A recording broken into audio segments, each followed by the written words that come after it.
Hello बच्चों, नमस्कार। मैं आप लोगों के बीच में मैथ के टॉपिक पर बात कर रहे थे। जो टॉपिक जो चल रहा है द्विघात समीकरण। आप अच्छे होंगे, मस्त होंगे, स्ट्रांग होंगे, ज़बरदस्त होंगे, जिंदाबाद होंगे, जहाँ भी होंगे अच्छे से रहेंगे। ठीक है, आज हम लोग का जो टॉपिक जो चल रहा है द्विघात समीकरण से रिलेटेड चल रहा है। इसमें हम लोग कल के टॉपिक में 4 अंक और 6 अंक के जो प्रश्न जो इस तरह का टाइप का आते हैं वहाँ पर हम लोग कल पढ़े थे।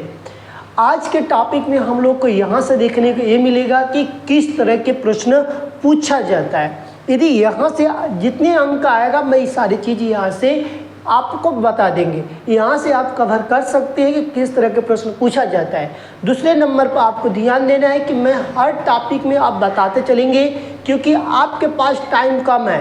दूसरे नंबर पर आपको एक बात ध्यान देना है कौन से प्रश्न किस में आने वाला है, लॉन्ग में आएगा कि शॉर्ट में आएगा, ये चीज़ आपको यहीं पर मैं बताता हुआ चलूँगा। आप जो इसमें जो पहला जो क्वेश्चन शब्द हम बात करेंगे 4.2 का, क्योंकि कल हमने 4.1 को पढ़ा चुके थे।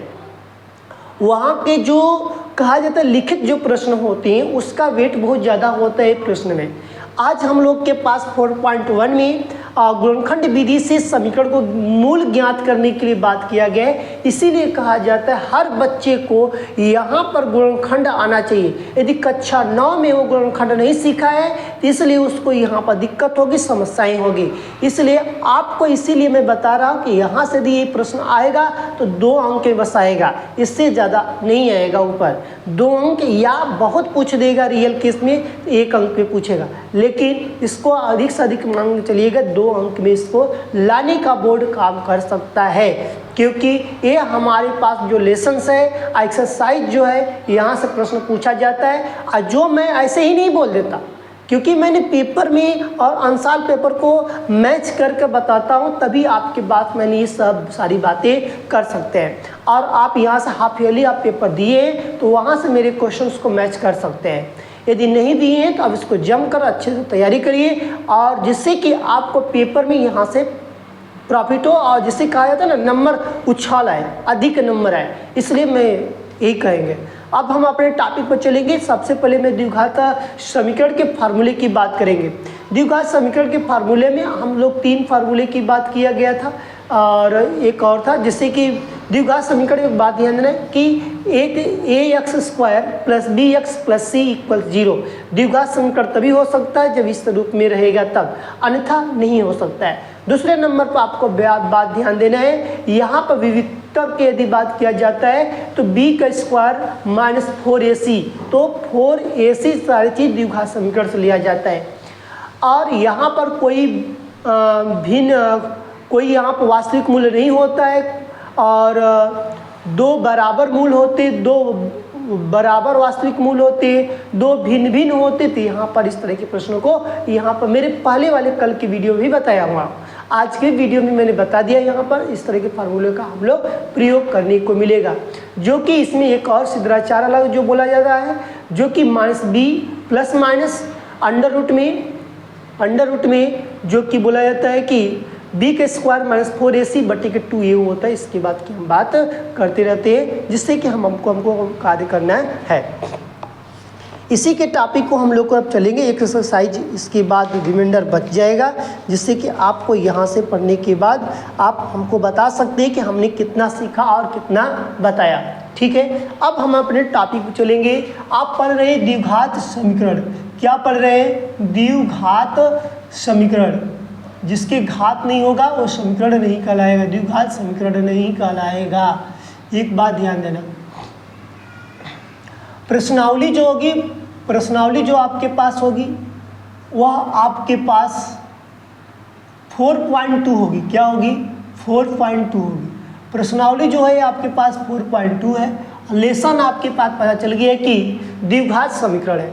ठीक, यहाँ पर मेरे प्रश्न की यदि बात किया जाए तो गुणनखंड विधि से निम्नलिखित समीकरणों के मूल ज्ञात करो। तो सबसे पहले प्रश्न में बोल दिया गया है कि हमको कि गुणनखंड करने के लिए क्या बोला गया है, गुणनखंड कीजिए। जिसको एकदम गुणनखंड नहीं सीखा है कक्षा 9 में, यहाँ से मेरे यहाँ से आप गुणनखंड सीख लो भाई। यहाँ से यदि पेपर में 2 अंक आता है तो आप करके आ सकते हो। ठीक है, गुणनखंड बोला गुणनखंड विधि से करा गया, गुणनखंड विधि से करने के लिए किया गया है, लेकिन इसमें पूछा क्या गया है, मूल ज्ञात करने के लिए। क्या पूछा गया है, मूल ज्ञात करने के। समीकरण से क्या ज्ञात करोगे तुम लोग, मूल ज्ञात करोगे। ठीक है, अब हम प्रश्न की बात करेंगे। सबसे पहले प्रश्न नंबर 1 लिखेंगे। लिखा गया है कि x का स्क्वायर -3x - 10 = 0, x का स्क्वायर -3x - 10 = 0, ये दिया गया है। ठीक, कोई दिक्कत नहीं। अब यहाँ पर तुम्हारे पास क्या है, x का स्क्वायर -3x - 10 = 0। अब तुमको ऐसा नंबर रिसर्च करो, ऐसा नंबर खोजो कि तुम्हारे पास -10 आए। ऐसा नंबर खोजो उसी नंबर को घटाने पर या जोड़ने पर हमारे पास 3x आना चाहिए। तुमको यही चीज़ खोजना है और तुमको यही चीज़ के बारे में पढ़ना है। कहो कि भैया आप कैसे पकड़ते हैं, मुझे नहीं समझ में आता, 1% नहीं समझ में आता है, आज समझाइए तभी हम पढ़ेंगे। हम कहें अच्छी बात है, 2 से काटो, 2 × 5 = 10, फिर कहा मैंने 5 से कम 5, यही आएगा। क्योंकि 10 का लसन क्या होगा, यही होगा 2 और 5।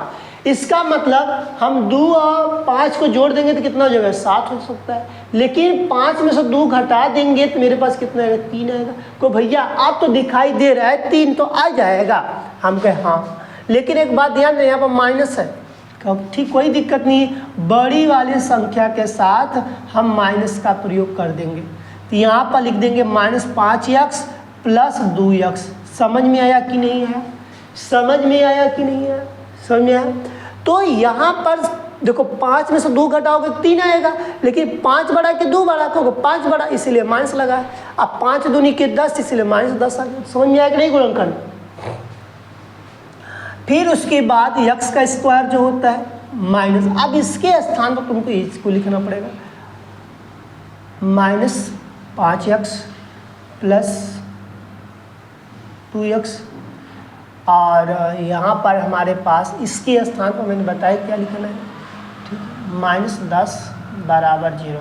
ठीक है, x यहाँ भी x कॉमन करो, x माइनस क्या हो गया, 5 हो गया, x -5 हो गया। फिर यहाँ पर हमने क्या किया, 2 कॉमन किया, फिर x माइनस क्या हो गया, 5 हो गया। ब्रैकेट में मैंने बंद करके यहाँ x -5 यहाँ पे, x -5 यहाँ पर कॉमन कर दो तो कहोगे भैया कॉमन हो गया x -5। कॉमन करने के बाद तुम्हारे पास बचा का x + 2 बच गया। क्या बच गया, x + 2 बच गया। कोई दिक्कत यहाँ तक, और कोई दिक्कत नहीं भैया। इसके इक्वल क्या मानो, 0 मानो। तो कहोगे भैया क्या लिखे, x -5 = 0 लिखे, हाँ लिखो। फिर लिख दो x + 2 बराबर क्या लिख दो, 0 लिख दो, क्योंकि दोनों के साथ x बराबर कितना आएगा, पक्षांतर करोगे तो 5 आ जाएगा। x बराबर कितना है, कहो भैया -5 आ जाएगा। तो यही तो पूछा गया है, मूल मान। यही पूछा गया है कि मूल जो पूछा गया है, द्विघात समीकरण के जो मूल होगा, गुणनखंड विधि से मूल ज्ञात करने के लिए, तो हमारे पास कौन कौन है, 5 और -2 द्विघात समीकरण का मूल है, द्विघात समीकरण का मूल है। यही प्रश्न पूछा गया, द्विघात समीकरण का मूल है। समझ में आया कि नहीं आया। यहाँ पर मेरे पास इस तरह के यदि प्रश्न की बात की जाती है तो हम कैसे बताएंगे, ये बात हमको ध्यान देना पड़ेगा। ठीक है, ठीक। तो यहाँ पर जो प्रश्न दिया गया है, तुमको ये प्रश्न एक बार और देखो, x का स्क्वायर -3x - 10 = 0 की बात करेंगे। इसको हमने लिखा -10, क्या लिखा, -5 × 2 -3x बराबर -5x + 2x। और x का स्क्वायर यहाँ पर किया गया, और जो कहते हो यहाँ पर इसके स्थान पर लिख दिया गया -10 = 0। यहाँ पर इस तरह की पोजीशन को आपको देखने को मिला, जो गुणनखंड करने पर पता चला। सेकेंड की बात करेंगे, यहीं पर देख लो, अभी स्पेस बाकी है तो क्या करोगे, झुट्ठा के 10 बार रीच करने से। सेकेंड की मैं बात करता हूँ। सेकेंड में क्या दिया गया है कि 2x square plus 6 minus 2x का square minus x plus x minus 6 plus x minus 6 बराबर 0। क्योंकि भैया यहाँ पर 6 है, आगे भी संख्या दिया, हम कहे कोई दिक्कत नहीं, गुणा कर लो तुम। 2 गुणे माइनस 6, 6 दूनी क्या हो जाएगा 12, 6 दूनी क्या हो जाएगा 12 हो जाएगा। अब कहोगे भैया मेरे पास 12 आ गया, कोई दिक्कत नहीं है। अब कहोगे माइनस 12 लाने के हमको किसका गुणा करें और यक्स लाने के लिए किसका गुणा करें? बहुत ईजी है, 4 3 12। कहोगे भैया -3 और गुणे 4 कर दें, हाँ 3 चौके कितना हो जाए 12 हो जाएगा। लेकिन 4x में से -3x घटा दो तो x आएगा 4 बढ़ा के 3 बढ़ा, कहो 4 बढ़ा, जो 4 बढ़ा तो इसीलिए प्लस वाला साइन लगा। समझ में आया कि नहीं है? इसको ज्यों का त्यों लिखो, 2x का स्क्वायर प्लस x के स्थान पर क्या रखोगे प्लस 4x माइनस 3x, अब -6 लिख दो यहाँ पर इक्वल में 0। अब यहाँ पर तुम्हारे पास क्या है 2, यहाँ पर 2 के पारा में 4 भी आता है, कॉमन करो, x यहाँ भी x यहाँ भी x कॉमन कर लो, एक x बचेगा, फिर प्लस बचेगा, फिर 2 बचेगा, क्योंकि 2 दूनी के 4 होता है, तुमको पता है।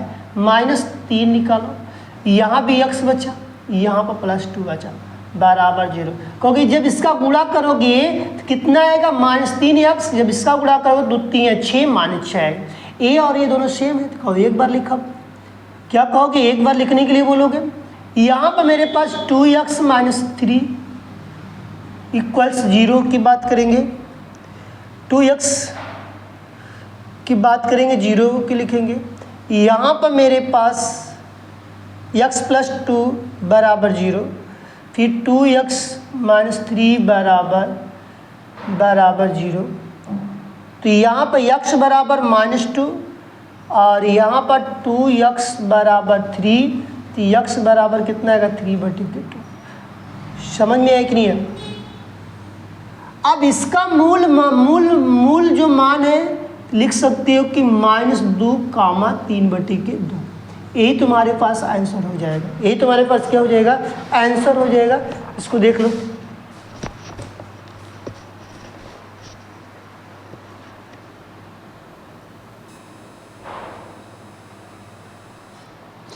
ये समझ में आ गया होगा। तो सेम इसी तरह के 2 प्रश्न देखा आपने, कितना अच्छी बात है कि आपको ये चीज़ इस तरह के प्रश्न आएगा तो आप सबसे पहले करके आएंगे, कहेंगे मैंने स्टूडेंट विद सूर्यकांत चैनल से पढ़ गया हूँ, क्योंकि विद्यार्थियों के लिए ही सेवा किया जा रहा है, जिसपे मैं खुद आप लोगों के लिए तन मन से लगा हूँ और जितना होगा उतना करने के लिए बोर्ड के प्रति लगे रहेंगे। आप एक बार पढ़ के जाना, उसके बाद तुम लोग बताना कि स्टूडेंट विद सूर्यकांत चैनल से तुम पढ़े तो क्या तुमको प्रश्न आया कि नहीं है, ये तुमको मैं बता देता। अभी मैंने तो कुछ समय के लिए कल मैंने एनालिसिस कर रहा था पेपर का, तो जो हाफ ईयरली का जो पेपर जो हुआ है, आपको मैं जितना पढ़ाया पूरा उसमें से कंटेंट आ रहा है। इसलिए भाई कि एक बार पढ़ना तो पड़ेगा, आप पढ़ लोगे ना तो तुमको कोई कहा तो दिया कोई हरा नहीं सकता है। फिजिक्स की बात कर, मैं फिजिक्स भी पढ़ाया उसे। अब केमिस्ट्री बहुत जल्द चलने वाला है, केमिस्ट्री भी चलेगा, वहाँ पर तुम देखना तुमको धुआं उड़ा क्या होगा। फिजिक्स केमिस्ट्री में तुमको कहीं से कोई पूछ देगा ना क्वेश्चन, तुम सबसे पहले करके आओगे कमाल। तुमको ऐसी बहुत से टेक्निक देना है जो कि तुम खुद करके आओगे, लेकिन उसके लिए तुमको हमारे साथ जुड़ना पड़ेगा, आना पड़ेगा, तभी भाई मैं तुमको सिखा पाऊँगा, अन्यथा नहीं सिखा पाऊँगा। क्योंकि कंटेंट तैयार करने में समय लगता है, कंटेंट जितना समय लगता है बनाने में तब तुम्हारे पास पेश किया जाता है। ठीक है, तो ये सारी चीज़ें तुमने नोट कर लिया होगा और सरल भाषा में तुमको सब दिया जाएगा।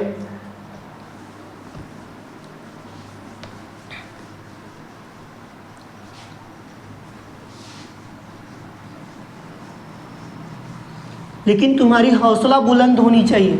जब तक तुम्हारी हौसला बुलंद नहीं रहेगी, हम कितनों कोशिश करेंगे तुमको नहीं सिखा पाएंगे। लेकिन तुम्हारी हौसला बुलंद होनी चाहिए एक बात तुम भी हमारे पर ट्रस्ट करके देखना पड़ेगा, विश्वास करना पड़ेगा, तभी हम तुमको सिखा सकते हैं, अन्यथा नहीं सिखा पाएंगे, कुछ भी नहीं सिखा पाएंगे। हमारे पास है √2x का स्क्वायर, अंडर रूट में 2x का स्क्वायर है प्लस 7x प्लस 5 √2 दिए गए, 5 √2 दिया गया, 5 √2 दिया गया इक्वल्स में 0 दिया गया। ये हमारे पास प्रश्न संख्या 30 की बात करें। देखो इस तरह के प्रश्न आ गए, इसको हम अच्छे समझिए कि रूट का दिया गया, क्योंकि इसमें बच्चा मेरा कंफ्यूजन हो सकता है कि 2 अंक में बोर्ड ने इसको हमको उलझाने के लिए दे सकता है। तो यहाँ पर √2 लिखो और लास्ट वाला अंक लिखकर मल्टीप्लाई करो, 5 √2 बराबर तुम्हारे पास क्या, रूट में रूट का गुणा करोगे 2 ही आएगा। इसको कई तरीके से समझ सकते हैं। कोई बोले रूट में रूट का गुणा करो, कहो कि भैया हमारे मास्टर जी पढ़ाए थे 2 गुणे 2 कर दो तब वो 4 आएगा, तो हमने निकाल दिया 4 किसका वर्गमूल 2 का। या ये भी बता सकते कभी भी रूट गुणे रूट में दे दिया जाए, सेम पॉइंट होता तो उसी एक नंबर को उतार देते। तो काहे कि इतना पचरा पालोगे, तुम डायरेक्ट समझो ना कि 2 यहाँ पे 2 यहाँ पर सेम है रूट, जब सेम में है तो हम लिख दिया 2। आज 5 गुणे 2 तो 5 दूनी की कितना आ गया 10, 5 दूनी के 10। अब कहोगे भैया मुझे 10 लाना है, हाँ तुमको 10 लाना है, लेकिन जोड़ने घटाने पर तुम्हारे पास कितना आना चाहिए, 7 आना चाहिए। कहोगे भैया आप तो हमको गड़बड़ कर दिया। अभी तुम कहाँ गड़बड़ किए, तुमको मैं पहले ही बताया कि 10 का 2 पंजे 1, 2 5 10, 5 2 7, 2 5 10, 2x 2 गुणे 5 करोगे कि नहीं करोगे, 5 दूनी के 10, 2x प्लस 5x करोगे कि नहीं करोगे, और 5 2 7 आया कि नहीं आया। तुम कहोगे भैया अब तो मुझे समझ में आ रहा है, क्योंकि आपने बताया कि ये जो √2 यहाँ पे लिख दिया और लास्ट वाला अंक लिखकर इसका गुणा करके आपने हमको तोड़ का बता दिया। 5 यहाँ पे लिखा, रूट में रूट का मतलब जो सेम रहेगा तो उसी नंबर को उठाकर लिख दिए, इसीलिए तो आप यहाँ पर समझाए हैं। आप इसीलिए तुमको क्या कि यहाँ पर समझाया हो। तो 5 दूनी के 10 हो गया, क्लियर हुआ। आगे चलते हैं थोड़ा सेम। मैंने अब यहाँ पर क्या दिए गए, रूट में 2x स्क्वायर प्लस इसके स्थान पर क्या लिख लो 2x प्लस 5x प्लस आप तुम्हारे पास 5 √2 बच जाएगा। अब यहाँ पर मेरे पास इक्वल्स में 0 लिख दिया, इक्वल में क्या लिखोगे 0 लिखोगे। यहाँ तक किसी कोई डाउट्स, किसी कोई यहाँ तक डाउट होगा तो बताना। अब देखो यहाँ पर कहीं रूट इसमें दिखाई दे रहा है, नहीं ना, कहो x कॉमन करें, हाँ √2x प्लस 2 ब्रैकेट में। अब इसमें देखो क्या होगा, इसमें देखोगे तो प्लस 5 यहाँ भी 5 यहाँ पर कॉमन कर लो,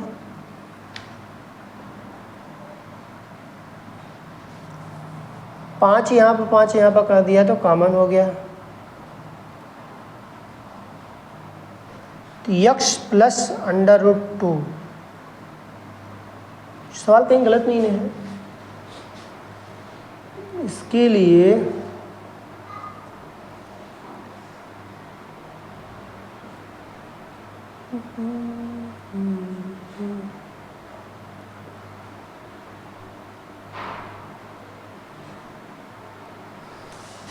सवाल कहीं गलत लग रहा है।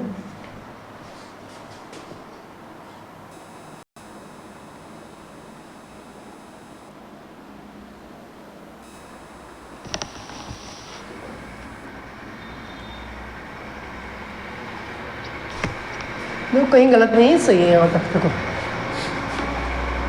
यहाँ पर मेरे पास जब रूट का यदि गुणा किया गया होगा तो मान लो कि यहाँ पर थोड़ा सा इसको चेंज कर देते हैं। यहाँ पर लिख सकते हैं जब √2x कॉमन करो, x प्लस इसका मतलब रूट में रूट ये भी रहा होगा, पहले ये भी रूट में रहा होगा, तभी ना रूट में रूट का गुणा किया गया है। तो मेरे पास क्या बचा, यहाँ पर क्या बचेगा, तो कहोगे √2 बचेगा। अब देखो ये कैसे आया, ये चीज़ कैसे है, ये कैसे दिया गया। इसका जब मैंने इसमें गुणा किया तो रूट आ गया 2, यक्स में एक्स गया, यक्स का स्क्वायर। जब इसका इसमें किया तो रूट में रूट का गुणा करेंगे तो रूट का मैं बताया सेम रहेगा, तो 1 बार लिखाएगा, 2 हो गया, यक्स लगा दिया। क्लियर हो गया कि नहीं क्लियर हुआ? यहाँ पर √2 कैसे आया? क्योंकि इसका गुणा इसमें करोगे तो तुम्हारे पास सिर्फ क्या आएगा, 2x आएगा। क्लियर हुआ? अब यहाँ पर हमने 5 कॉमन किया, यहाँ पर मैंने 5 कॉमन किया तो x प्लस √2 बराबर क्या है, 0 आया कि नहीं आया? जब 0 आ गया तो तुम्हारे पास यदि मैं बात करता हूँ तो ये दोनों सेम है, तो ये दोनों सेम है तो लिख दो 1 पर x प्लस √2 x प्लस क्या हो जाएगा, x प्लस √2, अब ब्रैकेट में दूसरे क्या हो जाएगा, √2x प्लस 5 ब्रैकेट बंद इक्वल 0। अब इसका मूल मान निकालना है। इसका क्या निकालोगे तुम, मूल मान निकालोगे तो x प्लस √2 बराबर 0, फिर क्या है √2x प्लस 5 इक्वल 0। इसको लिखोगे तो कितना हो जाएगा, माइनस √2। इसको लिखोगे तो √2x बराबर -5, तो x बराबर कितना हो जाए, -5 बटे के √2। इसका मतलब मूल मान कितना हो जाएगा, द्विघात समीकरण का मूल वैल्यू कितनी हो जाएगी, तुम बोलोगे भैया माइनस में √2 आएगा, कामा माइनस में 5 बटे के √2 आएगा। ये तुम्हारे पास क्या होगा, द्विघात समीकरण का मूल मान होगा। फिर से देखो, इसको थोड़ा दोबारा देख लेना। 2x का square plus 7x plus 5 √2 equal 0 दिए गए, तो यहाँ पर इसकी वैल्यू को लास्ट वाले वैल्यू को मल्टीप्लाई किया गया तो हमारे पास 10 है। ये तुमको समझ में आ गया होगा। 10 लाने के लिए 2 5 गुणा किया गया, यहाँ पर जोड़ दिया गया और इसको यहाँ पर राइट कर दिया गया। कुल मैटर देखो यही है, इसको मैंने कॉमन किया तो यहाँ पर x बचा, तो इसका मतलब यहाँ पर अंडर रूट रहा होगा, तभी तो अंडर रूट में अंडर रूट गुणा किया तभी 2 आया। समझ में आया होगा। फिर यहाँ से 5 कॉमन किया, x प्लस √2, सेम ये दोनों दिखाई दिए, एक बार लिख लिया और इसको मैंने 1 टाइम लिख दिया। फिर इसके बाद यहाँ पर मैं लगा कर लिख दिया, इस क्लियर। आगे चलो, अगले प्रश्न की बात करते हैं 4 का।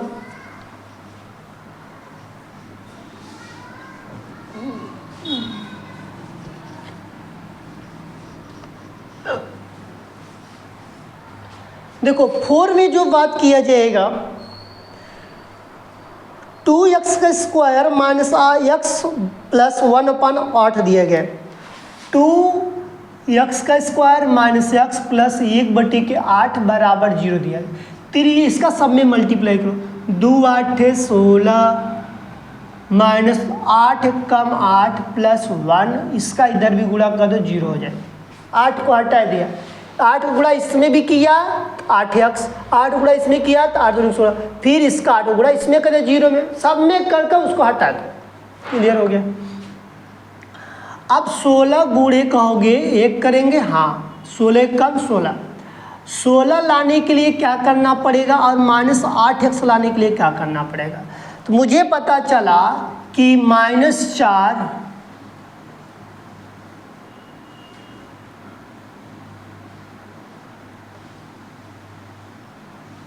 8 दूनी के 16,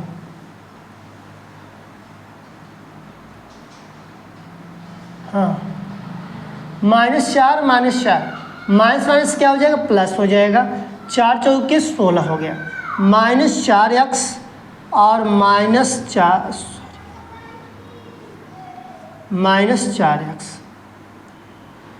तो माइनस प्लस हो गया, माइनस लगा देंगे। अब यहाँ पर लिखो 16x का स्क्वायर माइनस 8x के स्थान पर लिखोगे मैं 4x माइनस 4x फिर प्लस 1 बराबर 0।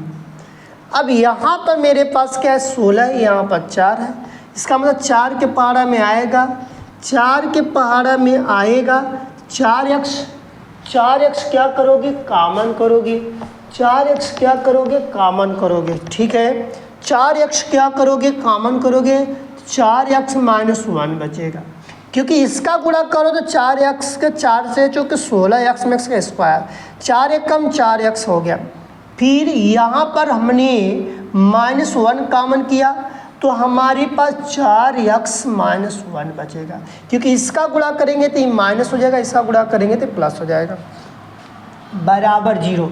अब हमने ये दोनों सेम मिला, मैंने 4x - 1 एक ब्रैकेट में, फिर 4x - 1 एक ब्रैकेट में इक्वल 0 लिख दिया।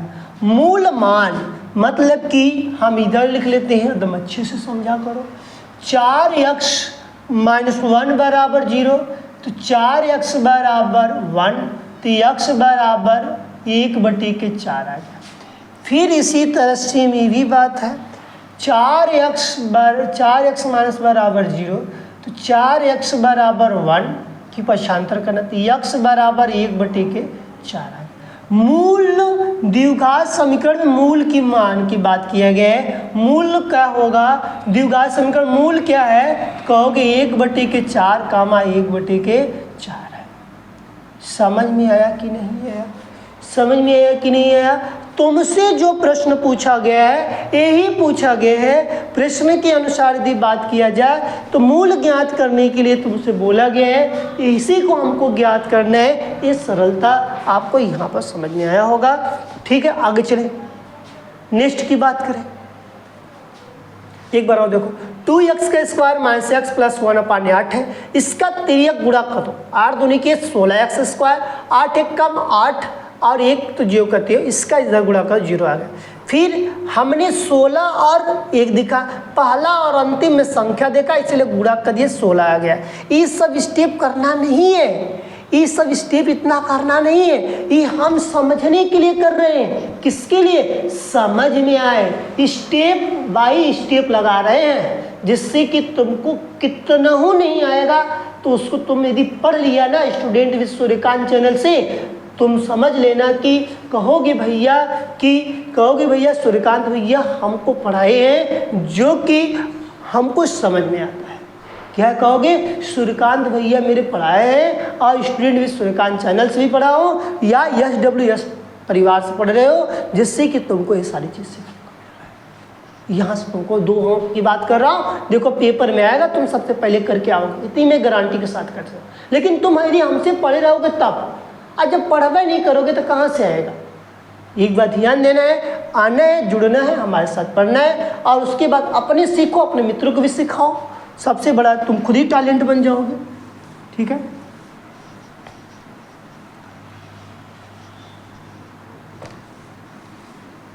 और अपने मित्रों को भी बताओ कि हम लोग SWS या स्टूडेंट विद सूर्यकांत चैनल से पढ़ रहे हैं, जिससे कि आप जाइए यूट्यूब पर, वहाँ पर आप पढ़िए, वहाँ सारी वीडियो अपलोड है। हर लेसन देखो 1.1 का, लेसन 1 का है, लेसन 2 का है, लेसन 3 का है, तुमको बता दे रहा हूँ पढ़ाने से।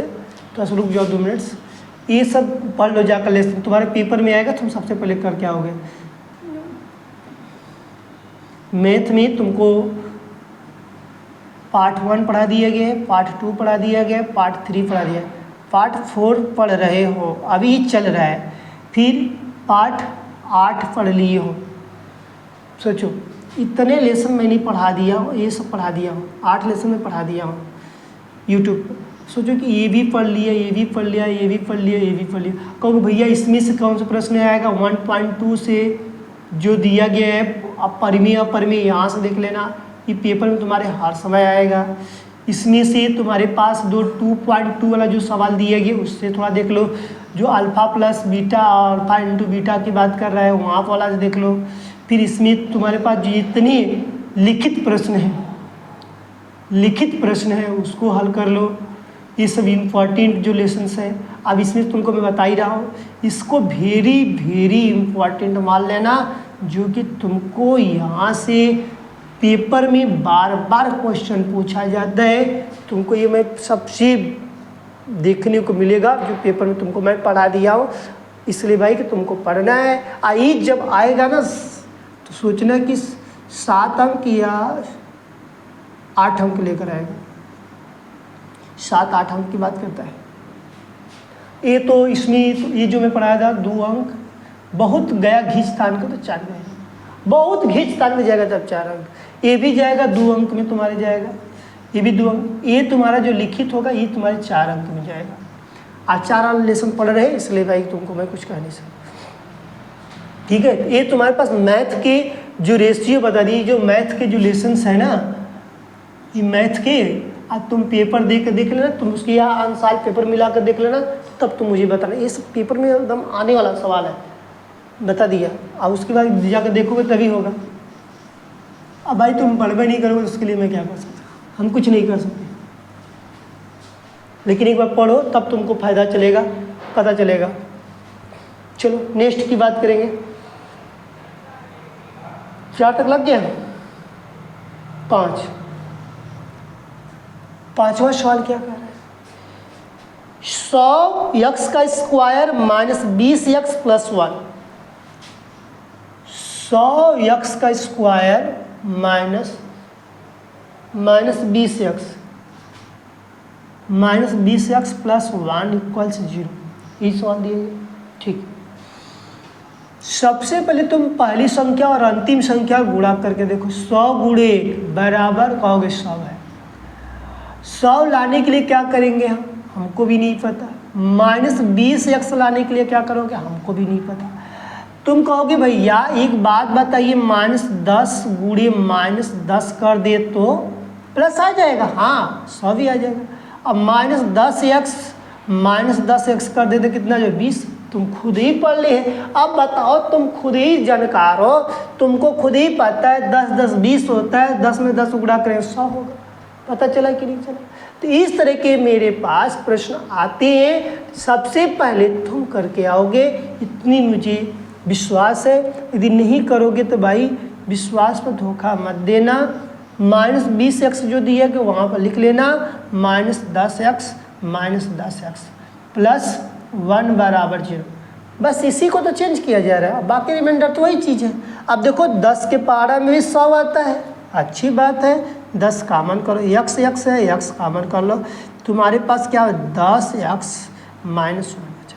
इसका गुणा कर देखो क्या ये चीज़ आ रहा है। 10 में 10 गुणा करो 100, x में x करोगे x का स्क्वायर, 10 से कम 10x, फिर माइनस, फिर यहाँ पर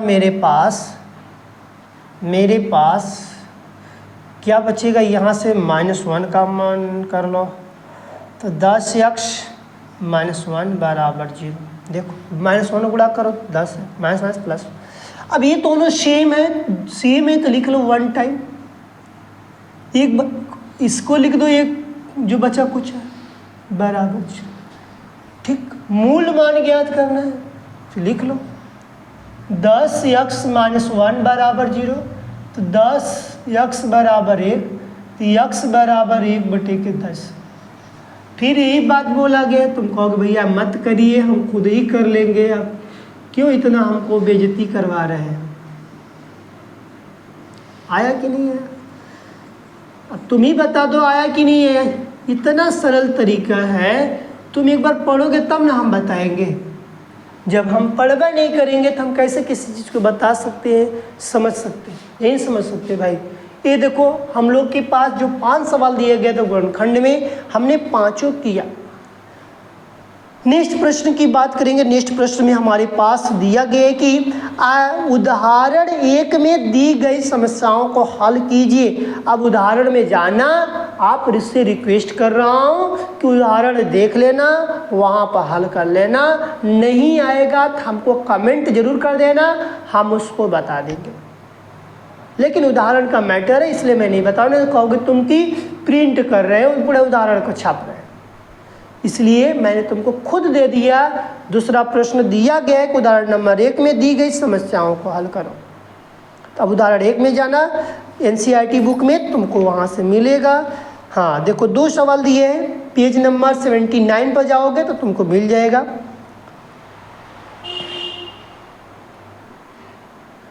जान और जीवंती दोनों के पास कुल 45 कंचा गोली और दोनों ने 5-5 कंचे खो दिए, मतलब दोनों ने 5-5 कंचा हेरवा दिया। तो x -5 x -5 जीवंती में भी जान में भी और जीवंती में दोनों में x -5 कर देना। लेकिन उनके पास कंचों की संख्या का गुणनफल 124 है। उनके पास कंचों की जो गुणनफल है, गुणनफल मतलब दोनों का जो मल्टीप्लाई कर लेना बराबर 124 लिख देना, बस हल कर देना। फिर एक कुटीर उद्योग है जो खिलौने का निर्माण करता है। मान लो हम कुटीर उद्योग है, एक खिलौना का निर्माण करते हैं, उस पर बात करना है। 55 रुपया प्रतिदिन के लिए खिलौना घटाने के लिए यहाँ पर तुमको सारी चीज़ यहाँ क्वेश्चंस लगाया गया है, तुमको वही उदाहरण नंबर लगाकर अपने से सॉल्व करना है। ठीक है, ये तुम्हारे लिए उदाहरण नंबर 2 है, मैं लिख देता हूँ, इसीलिए तुम पेपर में अपने कर लेना भैया, हमसे मत कर। नहीं आएगा तो हमसे पूछ लोगे, हम समझा देंगे, लेकिन एक बार जरूर तुम उसको कोशिश करना, क्योंकि वो दिया गया है तो इसलिए मैंने उसको हल नहीं कर पाया। उदाहरण 1 में प्रश्न संख्या 2 दिया गया है, मैं लिख दे रहा हूँ। उदाहरण 1 में दी गई समस्या को हल करना, में दी गई समस्या को हल कर। अब उदाहरण तुमको पता है कि हल दिया ही रहता है, तो इसको तुमको स्वयं करना है। ये तुमको क्या करना है? स्वयं करना है, तुम खुद से करोगे। ये आप लोगों के लिए HW है, होमवर्क,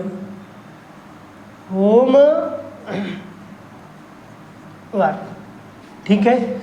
ये आपको उदाहरण एग्जाम्पल जो है लगा के आना, नहीं आएगा हमसे पूछ लेना। लेकिन दूसरा सवाल है, ठीक है। चलिए तीसरे वाले पर, आज इसको ख़त्म कर लो। 3, 4, 5, 6 बस, ज़्यादा नहीं है, ख़त्म हो जाएगा, ठीक है। तो इसमें इस तरह के यदि मेरे पास प्रश्न आते हैं तो आपको देखो सवाल आनी चाहिए, नहीं आएगा तो फिर दिक्कत समस्याएं हैं, इसलिए भाई सबको सवाल आनी अति आवश्यक है।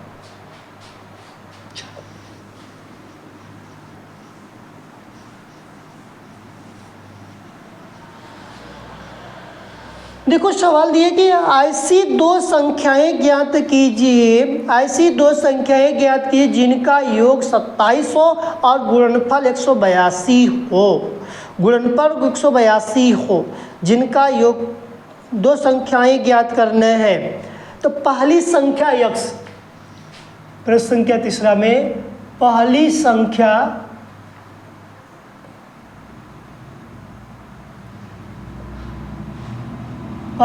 क्या मानोगे? x। दूसरी संख्या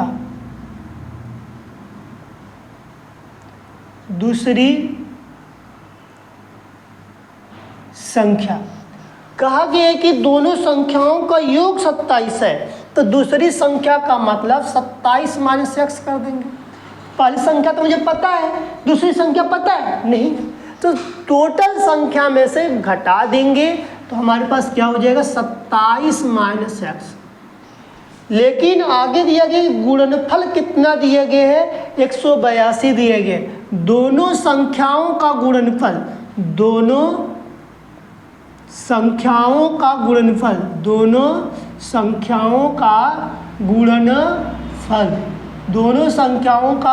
गुणनफल कितना दिया है? 182 दिया गया, ठीक।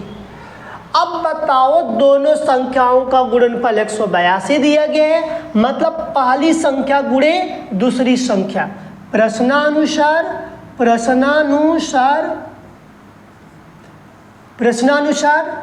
अब यहाँ पर बोला गया है पहली संख्या गुणे दूसरी संख्या। पहली संख्या x है, दूसरी संख्या 27 - x बराबर 182 है। इसका मल्टीप्लाई करेंगे 87x - x का स्क्वायर बराबर मेरे पास 182 आ गया।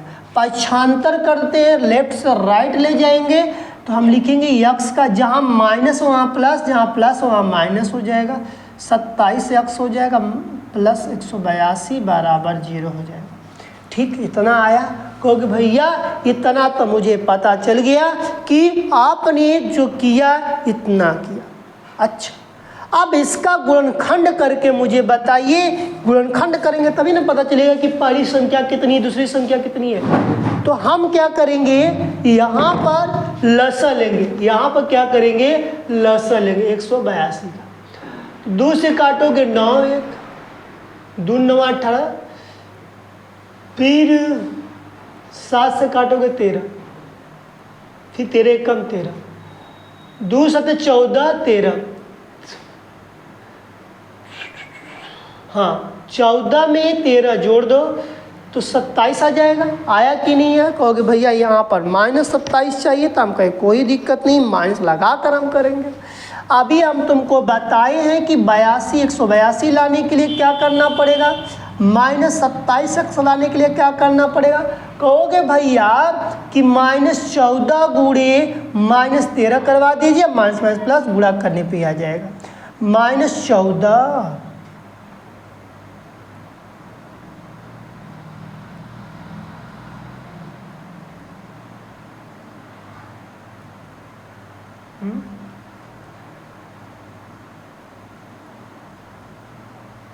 -14 क्योंकि 14x है, ठीक है। गुणनखंड सही है, गुणनखंड में कहीं गलत नहीं हो सकता है।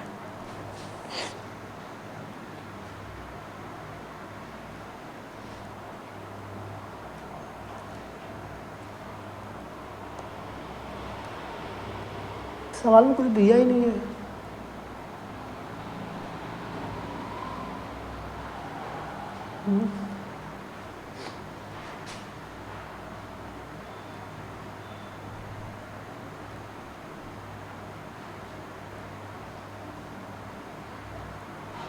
सात दूनी के 14, 14 में से इसको जोड़ेंगे तो इसका मतलब कि ये माइनस माइनस प्लस हो जाएगा, तो इसका मतलब ये हमारे पास इसको माइनस लाना पड़ेगा।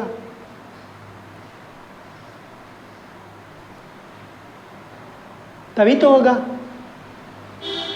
दो संख्याओं का योगफल, प्रश्न तो ये दिए गए, दो संख्याओं के योगफल की बात किए गए, जिसमें बोला जा रहा है कि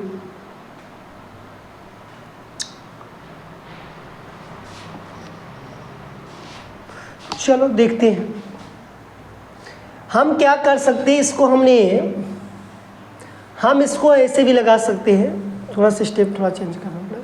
यहाँ पर मेरे पास माइनस दिया गया, माइनस कॉमन कर दो, या -x का स्क्वायर प्लस 27x अरे प्लस 27x बराबर 182 आ गया, ठीक है।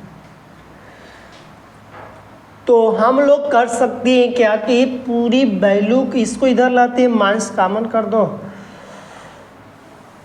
माइनस कॉमन कर दो, तो मेरे पास x का स्क्वायर माइनस 27x, सॉरी पहले इसको ला दो, x का स्क्वायर प्लस 27x, ये मेरे पास आ जाएगा, तो -182 बराबर 0, ये आ जाएगा। तो इसका मतलब मैं माइनस कॉमन कर दूंगा तो ये मेरे पास प्लस हो जाएगा।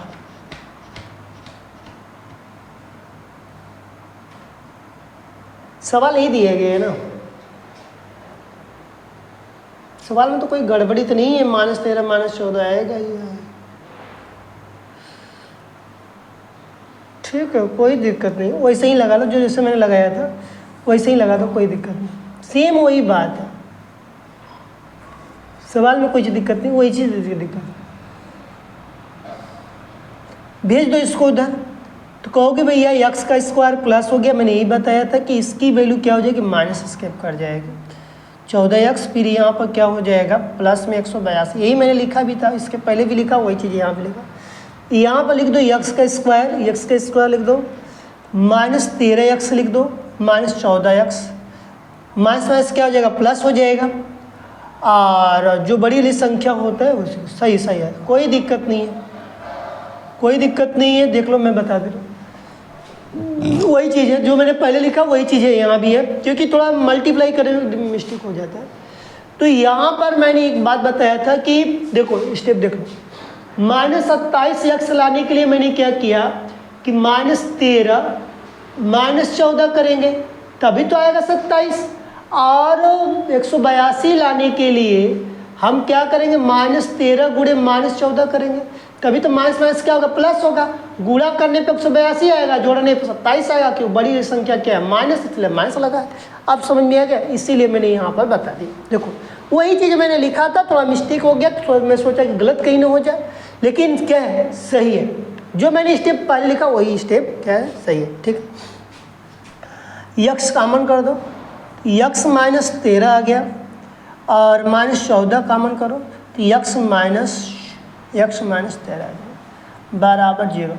इसका मतलब कि इसका गुणा करो तो एक्स स्क्वायर, इसका करो तो एक्स 13x, इसका इसमें करो 14x माइनस है, फिर इसका गुणा करो तो 14 में 13 182 आ जाएगा। फिर इसके बाद हमारे पास जो बचा क्या, x माइनस 13 एक ब्रैकेट में, x माइनस 14 एक ब्रैकेट में इक्वल 0। समझ में आया कि नहीं है? जो प्रश्न में जो बोला गया था समझ में आया कि नहीं है? अब हम पक्षांतर कर देते हैं।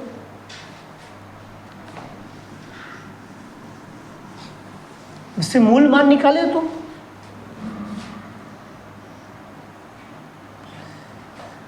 यक्स माइनस 13 बराबर 0, यक्स माइनस 14 बराबर 0, तो यक्स बराबर कितना आ गया 13 और यक्स बराबर कितना आ जाएगा 14। ठीक, किसी का मान रख दो। यहाँ पर पहली संख्या 13 रख के कर रहे हो, पहली संख्या क्या आ जाएगी, पहली संख्या मेरे पास 13 आ गई, दूसरी संख्या मेरे पास आ सकती है, दूसरी संख्या मेरे पास कितनी है, 27 माइनस 13 कर दो तो कितने 4 आएगा, यहाँ पर 14 आ जाएगा, यही आएगा। अब फिर यदि मैं 14 रख के करूँगा तो यहाँ पर 14 होगा तो यहाँ पर 13 14 ही आएगा। समझ में आया कि नहीं है? यही सेम आएगा, इससे कोई दिक्कत नहीं है, यही हमारे पास आंसर। फिर समझ लो मेरे पास जो संख्या दिए गए, पहली संख्या x, दूसरी संख्या 27 माइनस x, दोनों संख्याओं का गुणनफल 182 दिया गया। प्रश्नानुसार मैंने बात किया, x लिखा है 27 माइनस x ब्रैकेट में बराबर 182, इसका गुणा किया 27x माइनस x का स्क्वायर बराबर 182। इसको मैं पक्षांतर कर दिया, सॉरी इसको मैंने इधर लाया, इसको वही बना दिया, इसको पक्षांतर किया तो x क्या प्लस में हो गया, ये माइनस में हो गया बराबर 0। फिर इसका गुणनखंड किया गया, मैंने बताया तो गुणनखंड करने कैसे किया जाता है, जो कि 13 14 है। यहाँ पर कॉमन करने के बाद 13 या ले लो या 14 ले लो, दोनों में से कोई ले लो। ऐसे कम भैया दिखाइए मुझे रखा लो, देख लो इसकी वैल्यू मैं 14 रख देता, इसकी वैल्यू मैं 14 रखता हूँ इसके अनुसार, तो ये मान लो इसके अनुसार हो गया, ये मान लो इसके अनुसार हो गया, इसकी x की वैल्यू कितनी आ गई 14 आ गई। 27 में से जब 14 घटाओगे तो कितना आएगा, कहोगे भैया 13 आ गया, तो वही तो बोला गया, या 13 14 लो या 14 13 लो, तभी 27 आएगा। 13 14 गुणा करोगे तभी तो आएगा 182 आएगा। क्लियर हुआ कि नहीं है? समझे? आगे चलिए नेक्स्ट प्रश्न की बात करेंगे। नेक्स्ट प्रश्न में दिए गए हमारे पास कि दो क्रमांगत बोला गया है, क्रमांगत धनात्मक पूर्णांकों को ज्ञात करना है। दो क्रमागत धनात्मक पूर्णांक ज्ञात करना है जिनके वर्गों का योग 365 है, जिनका वर्ग मतलब उसका वर्ग निकालना है। जैसे क्या कहते हैं 2 का वर्ग 4, 4 का वर्ग 6, 2 का वर्ग 4 होता है ना, 4 का वर्ग 16, 5 का वर्ग 25 होता है ना। तो इस तरह का हमको वर्ग की बात कर रहा है, इस तरह का हमको क्या बोला है, वर्ग। अब वर्गमूल क्या होता है, जो 16 का 4, 25 का 5, 9 का 3 होता है, तो इस तरह का हमको कहा जाता है। तो हमको जो स्टेप को बोला गया प्रश्न के अनुसार, तो हम यहाँ पर क्या करेंगे, यहाँ पर हम काम कर लेंगे। सबसे पहले लिखेंगे हम लोग, इसको हो गया प्रश्न का चौथा। देखिए 2 और सवाल बचेगा, 4 2 6, 4 बता देंगे, 2 उठा और बचेगा। आप अच्छे से समझते रहिए, एक एक्सरसाइज खत्म कर लीजिए, ज़्यादा बड़ा तो है नहीं, समझना है। देखो जब तक समझोगे नहीं तब तक कुछ नहीं होने वाला है, समझना अति आवश्यक पड़ेगा। तो दो क्रमागत धनात्मक पूर्णांक हो, तो क्रमागत धनात्मक पहली मतलब चौथा हो गया ना, क्रमागत पहला या पहली संख्या, उसी के हिसाब से लिख दें। दो क्रमागत धनात्मक पूर्णांक, पहली धनात्मक पूर्णांक,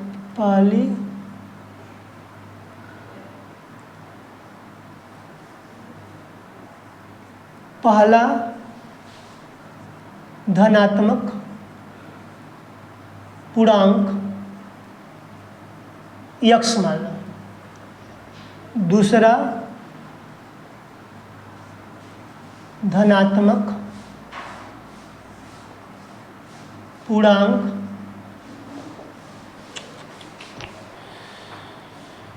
दूसरा क्या हो जाएगा मेरे पास, प्लस में बोला गया है कि दो क्रमागत धनात्मक पूर्णांकों का, तो यहाँ पर कर देना, हम बताए थे कल वाले मैटर में, कल बताया था x+1 हो जाएगा।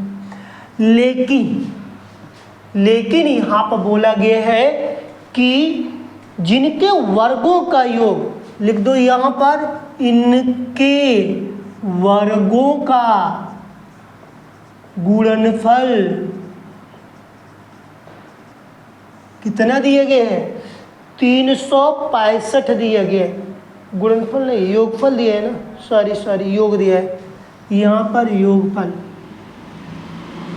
योगफल 365 दिया गया। अब देखो इन वर्गों का योगफल, मतलब पहला धनात्मक पूर्णांक x, दूसरा धनात्मक पूर्णांक x+1, तो यहाँ पर मैंने माना x+1 बराबर, हमने लिखा 365, ये लिखा गया 365 बात कर, ठीक है। अब ध्यान दो, ये वर्ग बोला है, यहाँ भी वर्ग लगाओ और यहाँ पर, इस पे मत लगा देना, ये x का स्क्वायर हो गया। a+b का होल स्क्वायर का फार्मूला है a का स्क्वायर प्लस b का स्क्वायर प्लस 2ab, इस पे हम रख देंगे 1 का स्क्वायर मतलब x का स्क्वायर, 1 का स्क्वायर मतलब 1 हो जाएगा, प्लस 2 गुणे x करोगे तो कितना हो जाएगा, 2 1 कम 2, x गुणा कर दोगे तो क्या है 2x। समझ में आया कि नहीं है, तो हम कहोगे भैया लिख सकते हैं 2x बराबर 365, ठीक। x यहाँ भी, x यहाँ पर, x यहाँ भी, x यहाँ पे, x यहाँ पर हो जाएगा, तो मेरे पास तो कितना हो जाएगा, 2x का स्क्वायर प्लस 2x आई प्लस 1, इसको पक्षांतर के लगाओ, 365 बराबर क्या करो 0, 365। अब यहाँ पर मेरे पास 2x का स्क्वायर प्लस 2x, इसको घटा दो, तो घटा दोगे तो मेरे पास कितना हो जाएगा, 364 बराबर 0। 2 कॉमन करो, x का स्क्वायर प्लस x माइनस 2 से 2 दूनी के 2 1 कम 2, 2 8 16, 2 दूनी की 4, मतलब 182 बराबर 0। अब 2 से भाग दे दोगे इधर तो हट जाएगा, ये 2x का स्क्वायर प्लस x माइनस 182, देख लो गुणा कर देख लो, तुम नहीं तो कहोगे गलत हो जाएगा। 2 दूनी के 4, 2 8 16 का 6 लगा 1, 2 1 कम 2, 2 1 3, सही है ना, इसलिए 2 का गुणा सब में किया गया। इसमें करोगे तो क्या है 2 1 आ जाएगा, इसमें करोगे आ जाएगा, इसके बराबर तुम्हारे पास इतना है। अब इसके बाद तुमको गुणनखंड करने के लिए बोला गया है। अब 182 का बताओ, अब कहोगे 182 का, अब लसा निकाल के तुम खुद बताओ, तुमको 1 मिनट का मैं समय दे रहा हूँ, तुमको अभी जस्ट मैंने बता कर लेकर आया था।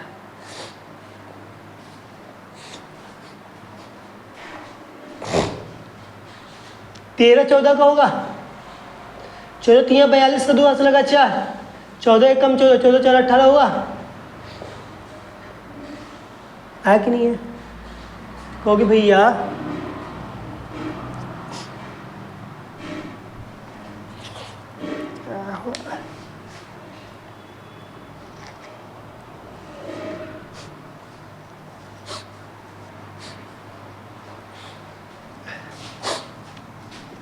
x का स्क्वायर प्लस, नहीं पहले लिख लो, तुमको माइनस 182 लाना है, माइनस 13 गुणे 14 का दो, माइनस 13 गुणे 14 का दो, x लाना है तो 14 में से 13 घटा दो, आ जाएगा। तो लिख लो अभी यहाँ पर x का स्क्वायर प्लस, अब x के स्थान पर क्या लिखोगे, 14x माइनस 13x माइनस 182 बराबर 0, बराबर 0।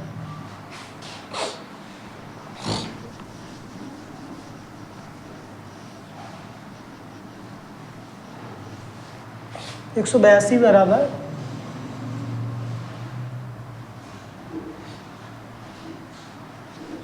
यक्स कॉमन करो, यक्स प्लस 14 लिख लो, -13 कॉमन कर दो तो यक्स प्लस 14 आ जाएगा, 0 लगाओ, दोनों सेम है 1 टाइम लिख दो, यक्स माइनस 13 बराबर 0, तो यक्स प्लस 14 बराबर 0, यक्स माइनस 13 बराबर 0, तो यक्स बराबर -14, यक्स बराबर कितना का -4 प्लस 13। ठीक, इसमें हम धनात्मक की बात करेंगे तो पहली संख्या, पहला धनात्मक पूर्णांक, पहला धनात्मक पहला धनात्मक पूर्णांक 13, दूसरा धनात्मक पूर्णांक 13 प्लस,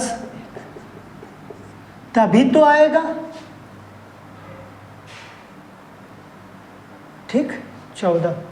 आप देखो इनके वर्गों का योग 365 आ रहा है कि नहीं यार, सिद्ध कर, ये तुम्हारे पास आंसर आ गया।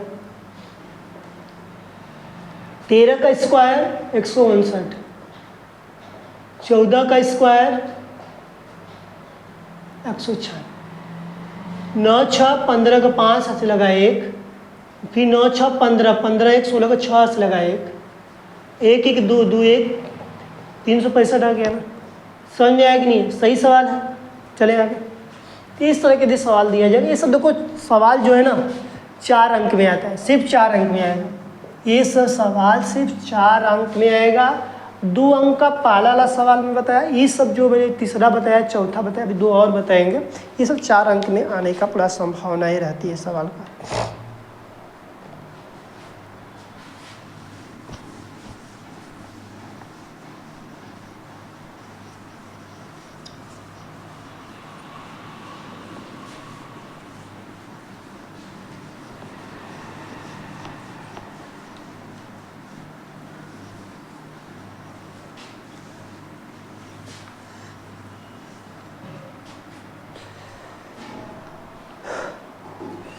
अब इसमें एक दिए गए, इसमें सवाल भी दिए है, एक समकोण त्रिभुज की ऊंचाई और आधार से 7 सेंटीमीटर कम है, यदि तो कर्ण 13 है तो अन्य 2 भुजा ज्ञात करो। पहले तुम्हारे पास प्रश्न 5 और एक और लास्ट में देख लेना। प्रश्न बोला गया है आधार से 7 सेंटीमीटर कम ऊंचाई, आधार तुम्हारे पास क्या यक्स होगा, इसका मतलब 7 कम है, 7 माइनस यक्स ये होगा। आधार से कम है, ऊंचाई से नहीं, आधार से कम है तो ये हो जाएगा। कर्ण दिया गया 13, कर्ण दिया है 13। अब इसका नामकरण अपने हिसाब से कर सकते, कुछ भी ABC रख सकते हो, PQR रख सकते हो, कुछ भी रख सकते हो, कोई दिक्कत नहीं है। पाइथागोरस थ्योरम के अनुसार पहले लगाओ। पाइथागोरस प्रमेय, पाइथागोरस प्रमेय के,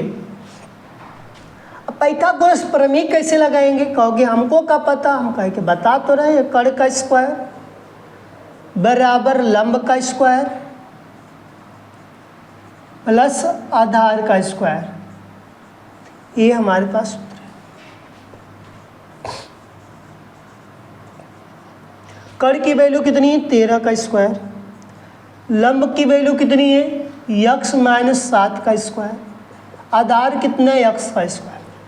13 13 हम 169 से 169 है, इसका करेंगे सूत्र है यक्स का स्क्वायर प्लस 7 7 49 माइनस 7 दूनी के 14 यक्स, फिर प्लस में यक्स का स्क्वायर। तो हम क्या करेंगे, अब हम पक्षांतर कर देते हैं, यक्स का स्क्वायर यहाँ भी, यक्स का स्क्वायर यहाँ पर, पहले रहने दो, अभी रहने दो कुछ समय, तो 2x का स्क्वायर हो जाएगा, -14x है, -14x, प्लस में 49 है, प्लस में 49 है। अब इसको पक्षांतर करके लिखोगे 2x का स्क्वायर -14x प्लस 49, अब 169 जो है इधर आ जाएगा तो क्या हो जाएगा माइनस, लिखो 2x का स्क्वायर -14x, अब इससे घटाओ 9 में से 9 जाएगा तो 0 बचेगा, 6 में से 4 जाएगा तो 2 बचेगा, यहाँ पर रहेगा, मतलब 120 120 जोड़ो तो 9 आ गया, 4 2 6, ठीक, 2 के पारण लगता है सब आता है, 2 कामन करो, x का स्क्वायर माइनस 2 7 14, फिर यहाँ पर 2 6 12 60 आ गया, 2 से गुणा करो 2x स्क्वायर, 2 से किया गया 4 दूनी के 14, 2 से किया इतना आ गया, 2 6 12 आ गया। अब हम x से इधर भाग दे देंगे तो मेरे पास 2 हट जाएगा, सिर्फ बचा क्या मेरे पास x का स्क्वायर -7x -60 बराबर 0। अब हमको ऐसे नंबर का रिसर्च करना है -60 है और -7x है। अब तुम बताओ,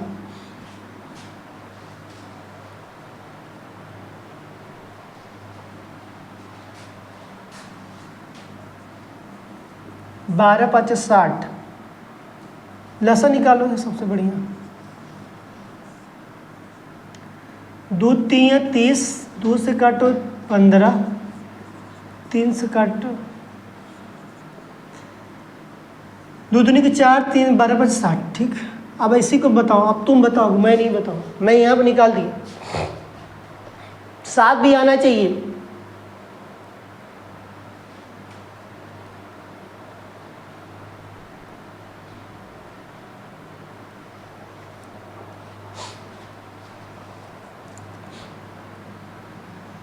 नहीं आ रहा है, बताइए अम्मी। देखो 2 दूनी की 4 3 12, 12 5 क्या 60 हो सकता है कि नहीं हो सकता? यदि मैं 12 में से 5 घटा दोगे तो कितना आएगा तुम्हारे पास? 7 आएगा कि नहीं आएगा? 7 5 12 होता है, थोड़ा दिमाग लगाया करो।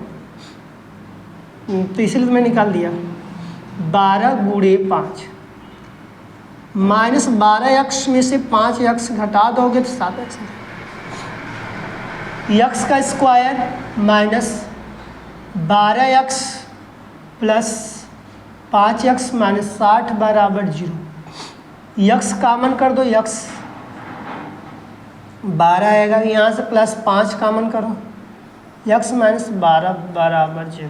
दोनों सेम है, लिख दो एक ब्रैकेट में, एक ब्रैकेट में क्या x + 5 हो जाएगा बराबर 0, x + 5, x -12 बराबर 0, तो x + 5 बराबर 0, तो x बराबर 12 आ गया, तो x बराबर -5। पता है कि यहाँ पर हम जब भी लेते हैं धनात्मक लेते हैं, न कि ऋणात्मक लेते हैं। इसमें हम जब भी कल वाला पोजीशन में बताया गया था कि हम जब भी यहाँ पर प्रयोग करते हैं धनात्मक का प्रयोग करते हैं, न कि ऋणात्मक का प्रयोग करते हैं। अब हमसे आधार की कोई बात पूछेगा तो हम क्या बताएंगे? धनात्मक मेरे पास क्या है 12 है, और इसके बाद लंब ऊंचाई जिसको बोलते हैं लंब। अब 12 में से 7 घटा दिया जाए तो कितना बचेगा? 5। बाद में 7 घटा दिया जाए तो 5, यही हमारे पास है। अब तुम चेक करके देख सकते हो क्या 12 5 13 ला सकता है पाइथागोरस थ्योरम के अनुसार?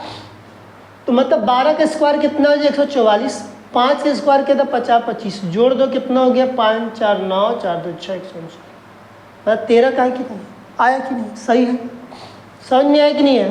तो इस तरह की यदि कोई बात पूछता है तुमको पाइथागोरस थ्योरम के अनुसार तुमको लगाना पड़ेगा और समझना पड़ेगा। ठीक है, देखो